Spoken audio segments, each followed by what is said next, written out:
Nanoleaf Lights.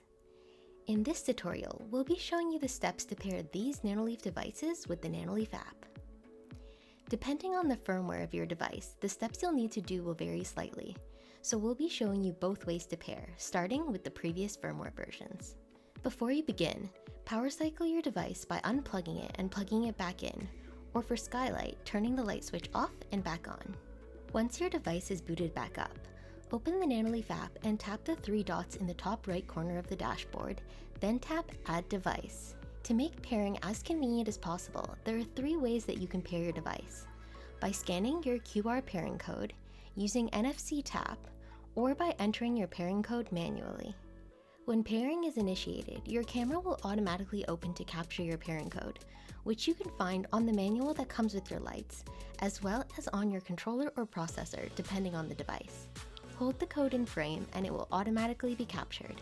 To pair with NFC tap, make sure NFC is enabled on your phone, tap the NFC icon in the top right corner, and then tap your phone to the controller or processor where you see this tap icon.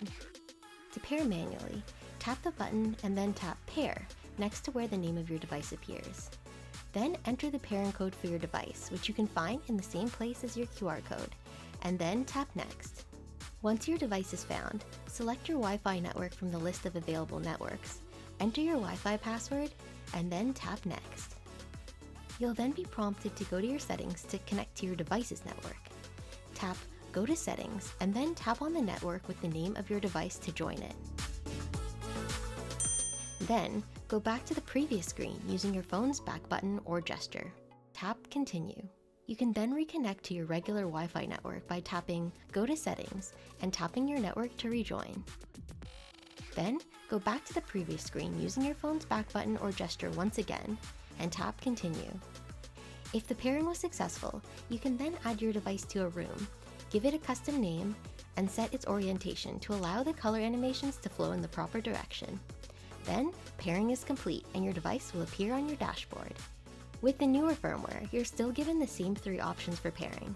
Once you've completed that step, you'll be prompted to press the power button on your device for 5 seconds.